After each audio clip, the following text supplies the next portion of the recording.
ইসলাম বলেছেন, একজন মুমিনের পায়ে যদি একটা কাঁটা বিঁধে, চলতে চলতে একটা কাঁটা বিঁধে, এর বিনিময়ে আল্লাহ পাক তার গুনাহগুলো মাফ করে দিবেন।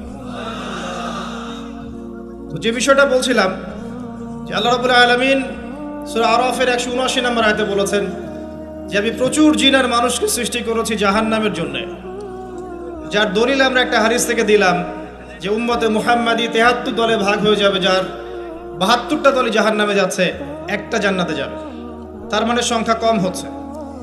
আরেকটা দলিল দিচ্ছিলাম যে আল্লাহ রাব্বুল আলামিন কুরআনুল কারীমের শব্দের অপচয় করেন না। একটা শব্দ দিয়ে তিনি একটা কওমের ইতিহাস তুলে ধরেছেন।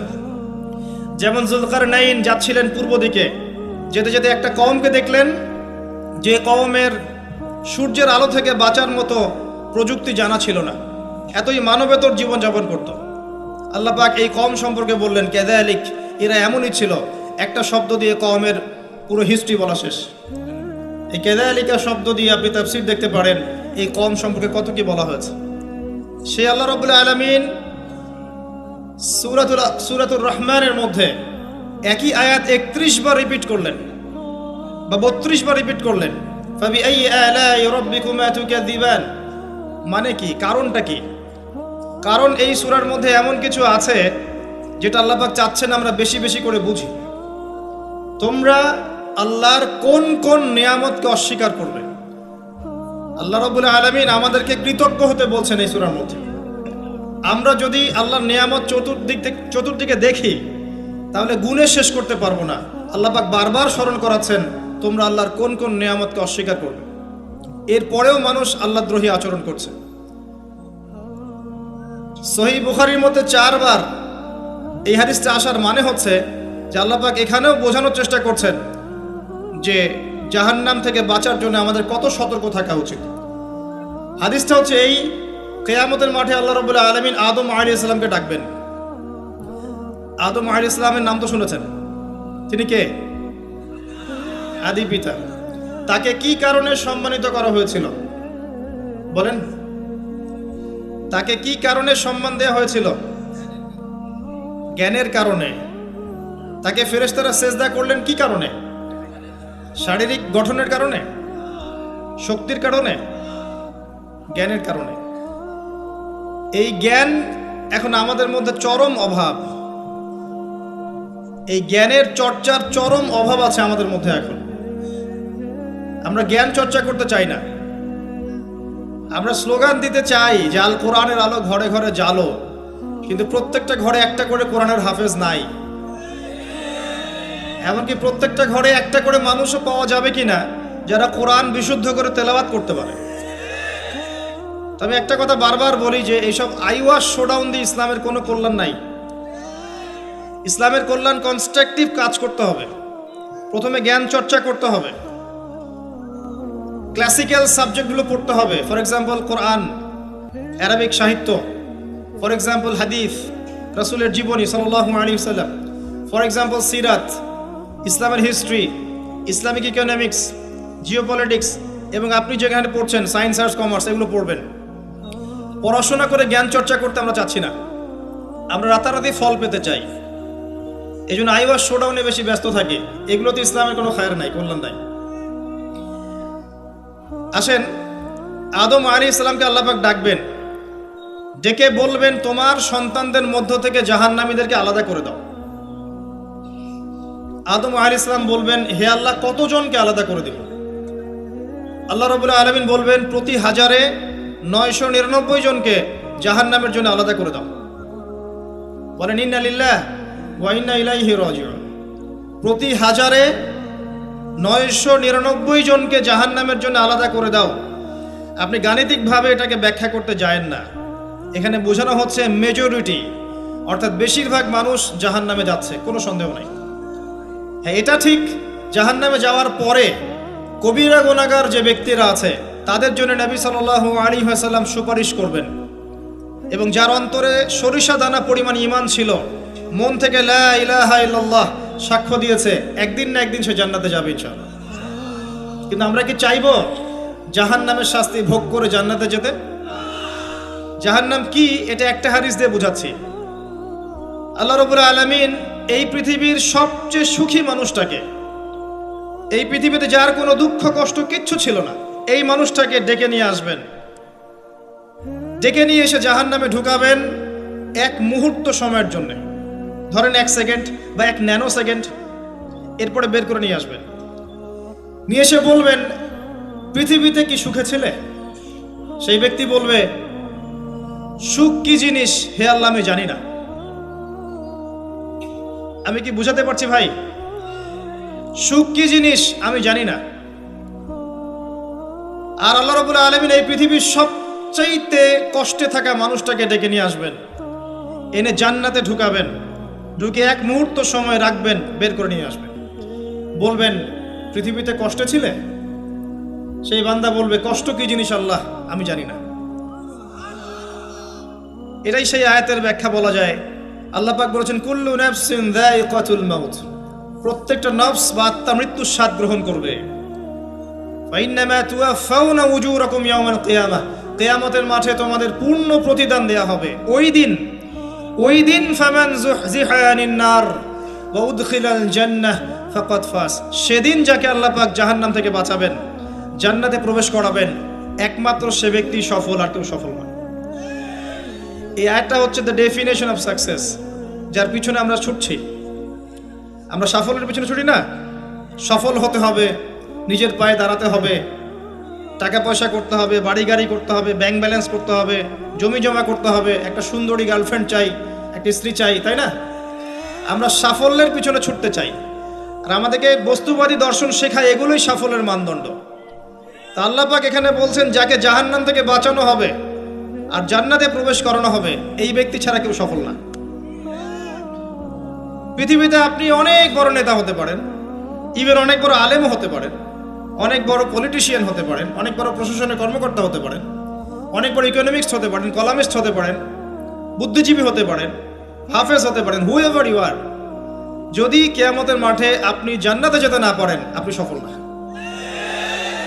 আর পৃথিবীতে যে মানুষ মুদির দোকান করছে, ভ্যান চালাচ্ছে, রিক্সা চালাচ্ছে, বারবার সেলুনে কাজ করে, কৃষক কৃষি কাজ করে, যাদেরকে মানুষ চেনেও না, ইমান আছে, 5 ওয়াক্ত নামাজ পড়ে, ছেঁড়া কাপড় পরে থাকে, এত মান মর্যাদা নাই, ভাইরাল না, মানুষ চিনে না, গভীর রাত্রে তাহাজ্জুদ পড়ে, দেখবেন এই ব্যক্তি যদি কিয়ামতের মাঠে জান্নাতে চলে যায়, এই ব্যক্তি আমার চেয়ে সফল, কোনো সন্দেহ নাই।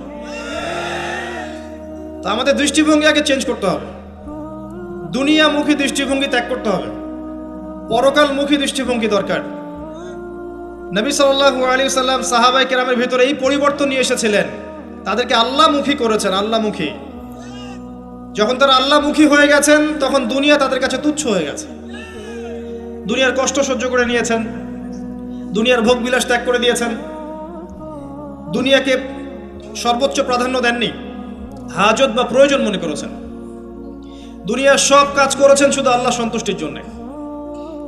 এবং আমি অনেক লেকচারে এটাও বলেছি যে আপনি দুনিয়ার প্রতিটা কাজ আল্লাহ সন্তুষ্টির জন্যই করেন, কারো কাছে কিছু পাওয়ার আশায় করেন না। যদি কারো কাছে প্রতিদান পাওয়ার আশায় দুনিয়ার কাজগুলো করেন, আপনি কষ্ট পাবেন।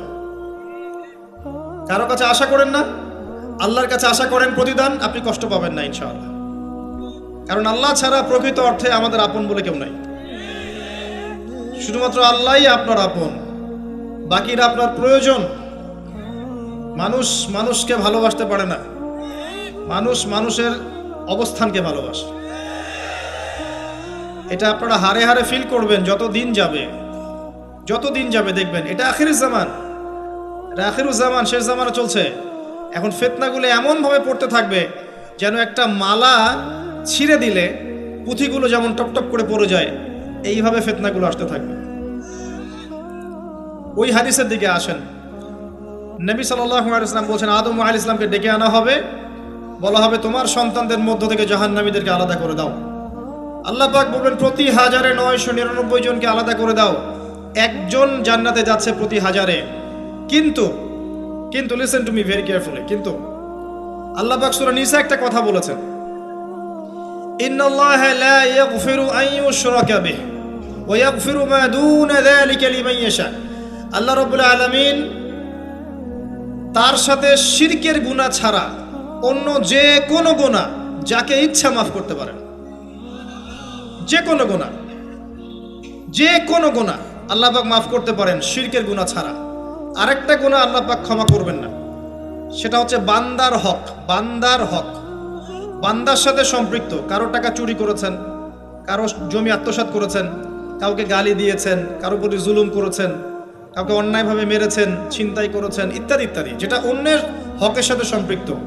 ধর্ষণ করেছেন, মানুষের সম্মানহানি করেছেন, কাউকে নিষ্পাপ কাউকে বিতর্কিত করেছেন, ইত্যাদি। এই যে মানুষের সাথে জড়িত হক, এটা আল্লাহর কাছে মাফ নেওয়া যাবে না। কাবা ঘরের গেলাফ ধরে কানলেও কোনো লাভ নাই। ওই বান্দার কাছে গিয়ে ক্ষমা নিতে হবে। ভাই, আমি আপনাকে গালি দিয়েছি, মাফ করে দেন। ভাই, আমি তোমার টাকা চুরি করেছিলাম, এই নাও, ফেরত নাও। বোন, তোমার সম্পত্তি আমি দেই নাই, নিয়ে নাও। প্রতিবেশী, তোমার জমি আমি নিয়েছি, নিয়ে নাও। এটা দুনিয়াতে করতে হবে। অন্যথায় পরকালে দেখবেন যে মানুষের সাথে জড়িত হকের জন্য মানুষটা দাঁড়িয়ে আছে। একজন ব্যক্তি উঠেছে, নামাজ, রোজা, হজ, যাকাত সব নেকি নিয়ে উঠেছে। ওঠার পরে দেখছে সামনে অনেক মানুষ দাঁড়িয়ে আছে। কি জন্য দাঁড়িয়ে আছে? কারো টাকা নিয়ে শোধ করে নাই, কাউকে গালি দিয়েছে, কারো প্রতি জুলুম করেছে, কারো প্রতি অন্যায় করেছে, এরা দাঁড়িয়ে আছে, হক চাচ্ছে। তখন কিভাবে শোধ করবে? আল্লাহ পাক বলবেন, তোমার নেকি ওদেরকে দিয়ে দাও। তখন শেয়ার রেটের মাধ্যমে নেকি চলে যাবে। কথা বুঝতে পারছেন? তখন আরো অত্যাধুনিক প্রযুক্তি থাকবে, নেকি কনভার্ট। আর নেকি দিতে দিতে যদি নেকি শেষ হয়ে যায়, তখন ওই ব্যক্তিদের গুনাহ তার আমল নামায় চলে আসবে। তারপর ওই ব্যক্তিরা জান্নাতে যাবে, এই ব্যক্তি জাহান্নামে যাবে। অতএব দুনিয়াতে মানুষের সাথে জড়িত কোনো হক রাখেন না। আল্লাহ পাক বলছেন, শিরকের গুনাহ ছাড়া আল্লাহ যে কোনো গুনাহ মাফ করতে পারেন। আর এই যে কুফরি এবং মানুষের সাথে জড়িত হক, আল্লাহ মাফ করবেন না। এখন আল্লাহ যদি শিরকের গুনাহ ছাড়া সব গুনাহ মাফ করতে পারেন, আর আল্লাহ পাক তো ওয়াদা করেছেন নবী সাল্লাল্লাহু আলাইহি ওয়াসাল্লামকে মেরাজের রাতে, যে তোমার উম্মতের যে কোনো ব্যক্তি যদি শিরক না করে আমার সামনে হাজির হয়, আমি তাকে মাফ করে দেব। একটা হাদিসে কুদসির মধ্যে এটাও আছে, হে আদম সন্তান, তুমি যদি আসমান এবং জমিন সমপরিমাণ গুনাহ নিয়ে আমার সামনে দাঁড়াও, কিন্তু আমার সাথে কাউকে শরীক করনি, তাহলে আমি আল্লাহ তোমার সামনে আসমান জমিন সমান ক্ষমা নিয়ে দাঁড়াবো। আবার নবী সাল্লাল্লাহু আলাইহি ওয়াসাল্লাম সুপারিশ করবেন, যার অন্তরে এক জাররা পরিমাণ ঈমান থাকবে, তারা জান্নাতে যাবে। তাহলে কি কারণে 1999 জন মানুষ জাহান্নামে যাবে? উত্তরটা দেন দেখি। তাদের আমল নামে কিসের পাপ থাকতে পারে? কিসের?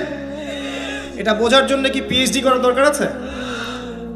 এখন দেখেন, কিছু মানুষ আছে যারা বলছে যে ঈসা ইবনে মারিয়াম আল্লাহর সন্তান। নাউজুবিল্লাহ। এটা শিরক নয়? এবং তাদের সংখ্যা পৃথিবীতে 700-800 কোটির মতো, নাকি আরো কম বেশি হবে? যারা চলে গেছে, যারা আছে এবং যারা আসবে। কিছু মানুষ বলছে ওজায়ের আলাইহিস সালাম আল্লাহর সন্তান। নাউজুবিল্লাহ। এরা হচ্ছে জিউস, যারা এখন প্যালেস্টাইন দখল করে আছে। আর এই কথা বলতে আমাদের বুকে ভয় থাকা উচিত নয় যে ওইটা আমাদের জমি, তাদের জমি নয়। ওখানকার ঘটনা হচ্ছে এমন, একটা উপমা দিয়ে বোঝানো যায়। মনে করেন আপনি আপনার ঘরে বসে আছেন, আপনার দরজায় একজন মেহমান এসেছে। মেহমান নক করছে, ঠক ঠক ঠক। ভাই, আমাকে একটু হেল্প করেন, আমি খাইনি অনেক দিন, আমার কাপড় নাই, আমার খাবার নাই, আমার থাকার জায়গা নাই, একটু আশ্রয় দেন। আপনি মাশাআল্লাহ মুসলিম, দয়া পরবশ হয়ে দরজা খুলে দিলেন, তাকে ড্রয়িং রুমে বসালেন, সুন্দর করে খাওয়ালেন, কাপড় দিলেন, রেস্ট করার জায়গা দিলেন। এবার সে সেখানে থাকতে থাকতে পরিকল্পনা করলো যে আপনাকে আপনার বাসা থেকে বের করে দিবে। একদিন আপনাকে ঘাট ধরে আপনার বাসা থেকে বের করে দিল, দিয়ে দরজার ভিতর থেকে লাগিয়ে দিল। এখন দরজার বাইরে দাঁড়িয়ে আপনি নক করছেন, আমার ঘর আমাকে ফেরত দাও, আমার ঘর আমাকে ফেরত দাও। আর এই ব্যক্তি বলছে আপনি জঙ্গি, আপনি সন্ত্রাসী। এটা হচ্ছে সবচেয়ে সেরা উদাহরণ প্যালেস্টাইন এক্সাম্পলের। তো এরা বলছে ওজায়ের আলাইহিস সালাম আল্লাহর সন্তান। একটা কথা আমি বলি, হতাশ হবেন না। ফেরাউন তার দলবল নিয়ে যখন লোহিত সাগরে ধাওয়া করছিল মুসা আলাইহিস সালামকে, আল্লাহ পাক কি করেছেন? আল্লাহ পাক সব সৈন্যকে আগে লোহিত সাগরে এনেছেন, আনার পরে মুসা আলাইহিস সালামকে পার করে দিয়েছেন। তারা যখন মাঝখানে এসেছে, তখন আল্লাহ পাক ডুবিয়ে দিয়েছেন। ঠিক আছে, আল্লাহ পাক ঠিক একই কাজটা করবেন ইনশাআল্লাহ এই জেরুজালেমে ইনশাআল্লাহ তাআলা। সবাইকে এনেছেন আল্লাহ পাক পৃথিবীর বিভিন্ন জায়গা থেকে। একটা নির্দিষ্ট সময় পর্যন্ত ওরা বিশ্বকে রুল করবে সামনে, একটা নির্দিষ্ট সময় পর্যন্ত এরা বিশ্বকে শাসন করবে সামনে অচিরেই। কিন্তু এরপরে আল্লাহ রাব্বুল আলামিন ঈসা ইবনে মারিয়ামকে নামাবেন এবং তার হাতে তাদের নেতা মাসিহুদ দাজ্জাল নিহত হবে ইনশাআল্লাহ তাআলা। এবং পুরো কমিউনিটি একসাথে কলাপস করে যাবে, পৃথিবী থেকে তার নাম অস্তিত্ব মুছে যাবে ইনশাআল্লাহ তাআলা। আল্লাহ পাক ওই লোহিত সাগরের সুন্নাহ এখানে অ্যাপ্লাই করবেন ইনশাআল্লাহ। আল্লাহ পাক এই কারণে একত্রিত করেছেন, এটা আল্লাহ পাকের স্টাইল সুন্নাহ। আসেন, এরা বলছে উযাইর আলাইহিস সালাম আল্লাহর সন্তান। আবার দেখেন কিছু মানুষ বলছে আল্লাহকে পাওয়ার জন্য স্ট্যাচু ওয়ার্শিপ করা যায়, এরা হচ্ছে আল্লাহকে পাওয়ার মাধ্যম। কিছু মানুষ বলছে কবরে সেজদা করা যায়, কবরে শায়িত ব্যক্তি আল্লাহর কাছে সুপারিশ করবে। কিছু মানুষ বলছে আল্লাহ ছাড়া অন্য কারো কাছে দোয়া করা যায়, তিনি অনেক বুজুর্গ ব্যক্তি ছিলেন, আমার দোয়া পৌঁছে দিবেন আল্লাহ পর্যন্ত। কিছু মানুষ বলছে আল্লাহ ছাড়া অন্য কারো নামে নজর করা যায়, জবাই করা যায়, কসম করা যায়, ইত্যাদি ইত্যাদি। আর কিছু মানুষ আল্লাহর হালালকে হারাম করছে, আল্লাহর হারামকে হালাল করছে। কিছু মানুষ তাকদীরকে অস্বীকার করছে, ভাগ্যকে অস্বীকার করছে। কিছু মানুষ দুনিয়া নিয়ে এতই ব্যস্ত হয়ে আছে দিনের জাররা পরিমাণ ফিকির নাই। আবার কিছু মানুষ এই উম্মতের মধ্যে দাবি করছে মুহাম্মদ সাল্লাল্লাহু আলাইহি ওয়াসাল্লাম শেষ নবী নন, আরো নবী আসতে পারে, এবং তারা প্রকাশ্যে মাহফিল করারও চেষ্টা করছে এখন বাংলাদেশে। আবার কিছু মানুষ বলছে আমরা কোরআন মানি, হাদিস মানি না। এই যতগুলো কথা আমি বললাম এর প্রত্যেকটাই হচ্ছে শিরক। এই শিরকগুলো হয় তিন ভাবে: চিন্তায় শিরক হয়, কথায় শিরক হয় এবং কাজে শিরক হয়। চিন্তা, কাজ এবং কথা, আকীদায় শিরক থাকে, আমলে শিরক থাকে, আবার কথাতেও শিরক থাকে। এই শিরকের পাপের কারণে আল্লাহ রাব্বুল আলামিন বেশিরভাগ মানুষকে জাহান্নামে দিবেন, বলেন নাউযুবিল্লাহ। কিন্তু কারো আমল নামায় যদি শিরকের পাপ না থাকে, শিরক থেকে তওবা করে যে কোনো পাপ নিয়ে সে কবরে যায়, 99% সম্ভাবনা আছে এই মানুষকে আল্লাহ পাক মাফ করে দিবেন। তাহলে আমরা আজকে এতটুকু শিখলাম, প্রথমে সবচেয়ে বেশি কেয়ারফুল থাকতে হবে শিরকের ব্যাপারে, সবচেয়ে বেশি কেয়ারফুল থাকতে হবে শিরকের ব্যাপারে এবং বেদাআতের ব্যাপারে। এটা কি জিনিস? বেদাত হচ্ছে এমন জিনিস, মানে আমিলা আমালান লাইসা আলাইহি আমরুনা ফাহুয়া রাদ। নবী সাল্লাল্লাহু আলাইহি ওয়াসাল্লাম বলেছেন, কেউ যদি এমন কোনো কাজ করে ইসলামের মধ্যে যে কাজের পিছনে আমার কোনো দলিল নাই, প্রমাণ নাই, আমার পক্ষ থেকে কোনো আদেশ নাই বা নিষেধ নাই, কোনো হুজ্জত নাই, এটাই বেদাত, প্রত্যাখ্যাত। মানে আপনার প্রতিটা কাজ হতে হবে শুধুমাত্র নবী সাল্লাল্লাহু আলাইহি ওয়াসাল্লামের সুন্নাহ মতো। এই জায়গায় নতুন কোনো পদ্ধতি চালু করলে আপনি বেদাতি হয়ে যাবেন। বেদাতির পরিণতি কি? তার সমস্ত আমলগুলোকে আল্লাহ পাক ধুলো বানিয়ে দিবেন। দলিল সূরা ফুরকান, সবকিছু বলার সময় পাচ্ছি না মাহফিলে। আরো কি? আরো আছে। বুখারী হাদিসে এসেছে নবী সাল্লাল্লাহু আলাইহি ওয়াসাল্লাম হাউজে কাউসারের সামনে দাঁড়িয়ে থাকবেন এবং এই কাউসারের পানি যে একবার পান করবে কিয়ামতের মাঠে, সে আর কখনো পিপাসার্ত হবে না। নবী সাল্লাল্লাহু আলাইহি ওয়াসাল্লাম পানি পান করাবেন উম্মতকে, হঠাৎ পর্দা পড়ে যাবে। আল্লাহ নবী বলবেন ইন্নাহুম মিন্নি, এরা তো আমার উম্মত। পর্দা পড়ে গেল কেন? তাকে জানানো হবে ইন্নাকা লা তাদরি মা আহদাসা বা'দাক, হে নবী আপনি জানেন না আপনার মৃত্যুর পর এরা আপনার শরীয়তের মধ্যে কত বেদাত চালু করেছিল। তো বেদাতীদের সম্পর্কে নবী সাল্লাল্লাহু আলাইহি ওয়াসাল্লাম বলবেন সুহকান সুহকান লিমান গায়্যারা বা'দি, দূর হও যারা আমার দ্বীনের মধ্যে সংযোজন করেছো, দূর হয়ে যাও। নবীজি অভিশাপ দিবেন, নাউযুবিল্লাহ। আরেকটা মারাত্মক বিষয় হচ্ছে বেদাত করতে থাকলে মানুষ তওবা করে না। একজন চোর তওবা করতে পারে, সে জানে এটা খারাপ কাজ। একজন জেনাকারী তওবা করতে পারে, সে জানে এটা খারাপ। একজন পতিতালয়ের মেয়ে তওবা করতে পারে, সে জানে এটা খারাপ। কিন্তু যে ব্যক্তি ইসলামের কাজ করছে ভালো মনে করে, সে মনে করছে এগুলো কল্যাণের কাজ, ভালো কাজ, সে কখনো তওবা করতে চাইবে না। এই কারণে বেদাতি শেষ পর্যন্ত তওবা করে না। অতএব শিরক আর বেদাতের এই পাপ থেকে দূরে থাকেন। এরপরে আমি সামনে যাই। আরেকটা মেজর জিনিস থেকে আমাদেরকে বেঁচে থাকতে হবে, সেটা হলো হারাম রিজিক। আজকে আমাদের রিজিকের যে সিস্টেমটা আছে, এর মধ্যে বেশিরভাগ পরিবারে হারাম রিজিক ঢুকে গেছে, বলেন নাউজুবিল্লাহ।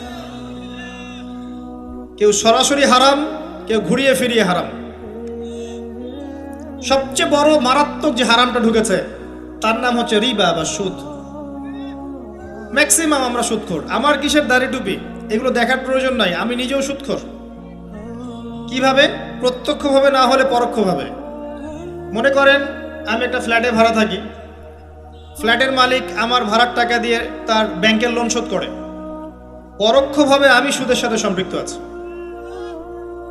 আপনি বাঁচতে পারবেন না। এই জামানা সম্পর্কে নবী সাল্লাল্লাহু আলাইহি ওয়াসাল্লাম বলেছেন, এমন একটা জামানা আসবে যেই জামানায় মানুষ সুদ থেকে বেঁচে থাকতে পারবে না। যে বেঁচে থাকার চেষ্টা করবে তার গায়েও সুদের ছিটা ফোটা গিয়ে লাগবে, কোনো সন্দেহ নেই, এটা সেই জামানা। টপ টু বটম সব জায়গায় সুদ। আর জানি না এই আয়াতগুলো কোরআনে আছে কি না আদৌ, বা এগুলো মানুষকে শোনানো হয় কি না আদৌ। তা আমি আমার জায়গা থেকে চেষ্টা করছি। আল্লাহ পাক কোরআনে বলেছেন। কে বলেছেন? আল্লাহ বলেছেন। আমি অনুবাদ করছি, আমি জাস্ট অনুবাদক। সূরা বাকারা 279 থেকে পড়া শুরু করেন। আল্লাহ পাক বলছেন, ইয়া আইয়ুহাল্লাযীনা আমানু, হে মুমিনগণ, তুমি যদি মুমিন হয়ে থাকো, হে মুমিনগণ, ইত্তাকুল্লাহ, তোমরা আল্লাহকে ভয় করো। ইত্তাকুল্লাহ, তোমরা আল্লাহকে ভয় করো। ইত্তাকুল্লাহ, তোমরা আল্লাহকে ভয় করো। ওয়াযারু মা বাকিয়া মিনার রিবা, সুদের অবশিষ্ট অংশগুলো ছেড়ে দাও। ইন কুনতুম মুমিনিন, যদি প্রকৃত অর্থে মুমিন হয়ে থাকো। ওয়া ইন লাম তাফআলু, আমি আল্লাহ বলছি তোমরা যদি এটা না করো, ফাযরু বিহারবিন মিনাল্লাহি ওয়া রাসূলিহি, তাহলে আল্লাহ এবং তার রাসূলের সাথে যুদ্ধের ঘোষণা শুনে রাখো। গো অ্যাহেড, এখন রাস্তা আপনার। আমি অনুবাদ করে শুনিয়ে দিয়েছি, আপনার কান পর্যন্ত পৌঁছে গেছে। এখন decision is yours, path is yours, choose your path. রাস্তা আপনার, আপনি ফিক্স করেন কি করবেন। যদি আপনি সুদ খান 1 নাম্বার, অথবা দেন 2 নাম্বার, 3 আপনি সাক্ষী থাকেন, 4 লিখে রাখেন, আপনি সমান পাপী।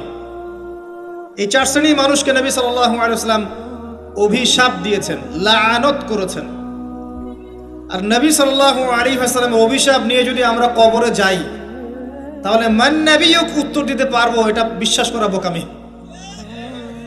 তার অভিশাপ নিয়ে যদি আমরা হাসরের মাঠে উঠি, হাউজে কাউসারের পানি পাবো, প্রত্যাশা করাটা বোকামি হবে। তার অভিশাপ নিয়ে যদি আমরা হাসরের মাঠে উঠি, তাহলে তিনি আমাদের জন্য সুপারিশ করবেন, এটা ভাবা বোকামি হবে। মেরাজের রাতে আল্লাহ রাসূল দেখে এসেছেন, 1 শ্রেণীর মানুষকে রক্তের নদীতে ফেলে মাথা ফাটিয়ে দেয়া হচ্ছে।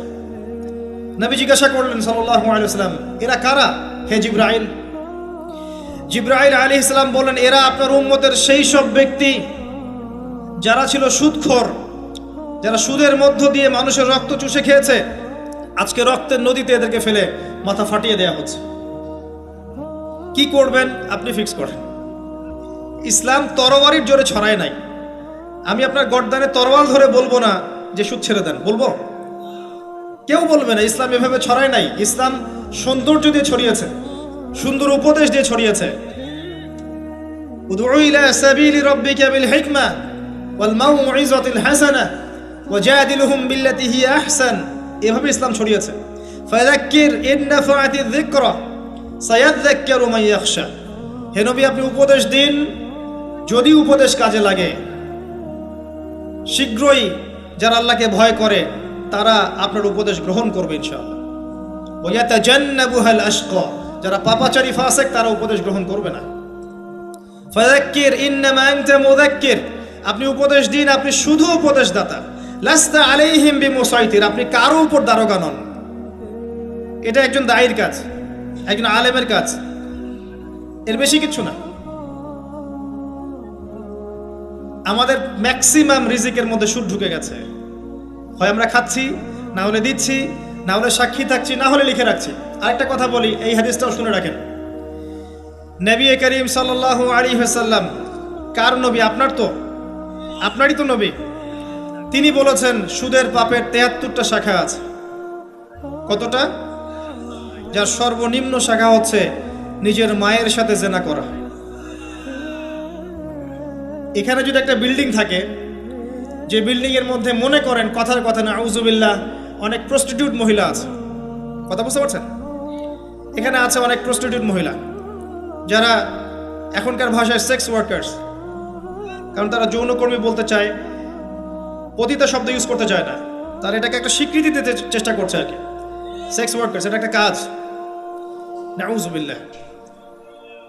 এই কারণেই সমাজে বেশি বেশি মহামারী ছড়াবে, এই কারণেই সমাজে এমন এমন কিছু পাপ ছড়াবে, এমন এমন কিছু রোগ ছড়াবে যে এই রোগগুলো কখনো ছিল না ইতিহাসে। এই কারণেই হাদিসে এসেছে শেষ জামানায় যখন অশ্লীলতা বেড়ে যাবে, বেহায়াপনা বেড়ে যাবে, নগ্নতা বেড়ে যাবে, তখন সমাজে বেশি বেশি এমন এমন রোগ ছড়াবে যে এই রোগগুলো আগে কখনো ছিল না। মনে করেন এখানে এমন একটা বিল্ডিং আছে, সেখানে কিছু সেক্স ওয়ার্কার্স আছে, এখানে কেউ ম্যানেজার, কেউ কাজ করে, কেউ মনে করেন দারোয়ান, কেউ মনে করেন ডিলার এগিয়ে দিচ্ছে, কেউ মনে করেন যে ঘরে ঢুকিয়ে দিচ্ছে, ইত্যাদি ইত্যাদি।